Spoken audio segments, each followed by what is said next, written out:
Okay, I think I've studied it. You didn't see it because like I was off camera. I wasn't recording yet, but I just had to go and chase a woodpecker off from the side of my window here because he was just tat tat tat tat tat tat tat tat the entire time, which is impossible for me to, read or do a video blog. And so I had to go out there and throw an entire full water bottle at him, and I hit him, and he went down. That is not true. I did not throw a water bottle at him. I was just like, hey, woodpecker, have some courtesy. Yeah, and then he flew away because birds are like that. I normally don't have prompted, scripted responses, like what I'm going to say before I get into the video blog. I normally just do it right off the cuff, and which would explain why it's so scatterbrained sometimes. But like this time, like I had this topic on the short list, and it's been on the short list since the first day of school, and I haven't been able to bring it up in a conversation that feels naturally without being like, so blah blah blah blah blah. Like it doesn't. That's not why the short list topics are there. And so like I've had this question for weeks now, and I've been like fawning it over in my brain, and it's kind of why I like the children's lit class, not because like the actual literature, because the literature itself is kind of it's children's lit. It's not exorbitantly deep. Well, actually no, let me rephrase. It's not extremely well written. It's kind of like willy-nilly in some sense, but like in other sense, it is exorbitantly deep. I was getting ahead of myself and because like it's more about psychology, childhood psychology, rather than actual literature merit, which I find fascinating. And one of the questions in there that she brought up, my professor, she said, what is innocence? Is it something that's only attained at childhood? Do we ever retain it at any moment in time? Like as we get older, like as adults? And at first, you can't see, but the leaves are actually starting to drop, which is really cool. It just started like right now. At first, I was like, I don't really have like a good definition of what innocence is. Like how can you like figure that out, like if someone were to ask you, that's what I'm doing right now. If I were to ask you what is innocence, how would you define it, and that's one of the questions that keeps repeating on and on in this class. And the other question that I thought was really interesting was like whether or not innocence is only achievable at childhood. Like you can only be innocent when you're a kid, and then as you grow older, you lose that. You can never go back. And I would say this. I'm gonna dovetail here, like, and make this referential to you, because otherwise I'm just ranting on about school. Before we reconnected, I would say no, it's not possible. Like you can't attain it. Once you've had a childhood, that's it. It's gone.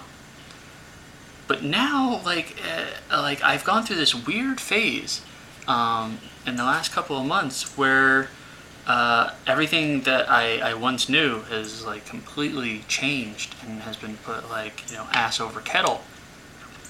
And so now, like I'm starting to wonder if there is a possibility that innocence can be like recaptured or refelt at certain points in time. And like the most of the time when I feel it with you. And there, like that is kind of a loaded notion because like some of it is nostalgia, about the way that we were. But like, can nostalgia bring back those kind of innocent like merits that we had like when we were kids, because obviously we dated in 8th grade and we had a lot of memories and we had this kind of like, there was sort of like innocent love, it got mucked up by everything else and puberty and chemicals and everything else, but like there was this sort of like innocence to it.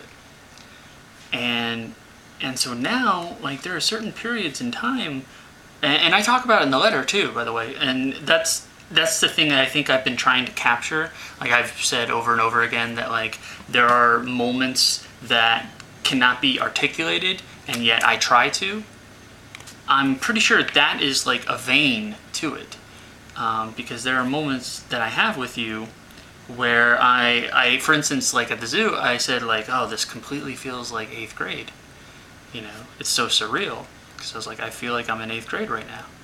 And that feeling, like I feel a multitude of emotions, but that feeling, like one of them is innocence. Like, and if you want to use the textbook definition of what innocence is like, you know, to be completely free of guilt or sin or wrong, you know? And there are some moments where, like, say at the zoo, or when you and I are smoking pot, especially when we're smoking pot, because that's kind of like an adolescent thing. You kind of feel younger doing it because that's what young kids do, smoke pot. Unless you're a stoner like me and have been doing it way past, you know.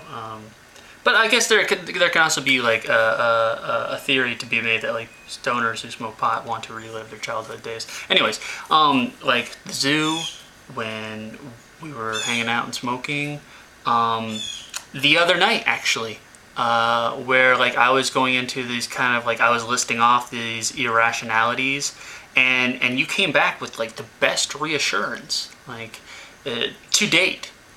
Which was like you turned it into, like you said, you had this realization in the shower where like you're like, this is my Luke, he is my Luke, you know, and that kind of like simplistic, almost juvenile notion. I'm not saying it's juvenile. I'm not saying like you're stupid or dumb or like, you know, anything like that. But there is this kind of like kid like notion, like it's mine. This is mine. And how that transformed into us talking about dying, like each other dying and the other person dying, and how sad we would be. That is also like kind of a notion rooted in childhood, because like as a kid you're so afraid of your own mortality. You know, you're so afraid of dying. And so in this stance, it was just inverse. You're so afraid of the other person dying. And so, like, there are those moments where I feel, like I said, I feel a multitude of emotions, but, like, I feel innocent. Like, us innocent. Like, for instance, when we sit and smoke pot, and we're just, like, sitting there, like, I feel a moment where we are devoid of, like, our bad history, you know? Like, everything that was wrong about us. Like, we're innocent. It's free. Like, it's not there anymore.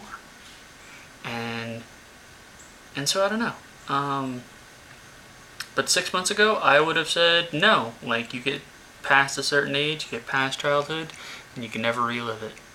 And that's, you know, a bummer, because you get so jaded and so beat down by, like, you know, life, and, you know, you get ground to a pulp that you never get back to where you were, you know. And so I think, like, the fact that we had a history when we were kids gives us a special and, like, unique sort of bond, like a unique sort of connection, because not only do we feel nostalgic about our relationship, but it also makes us feel nostalgic back when we were kids, when we were innocent. Somewhat.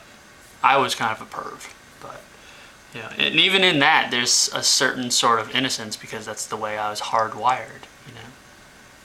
So, that's it. It was just something I wanted to get out and, you know, share with you, I guess.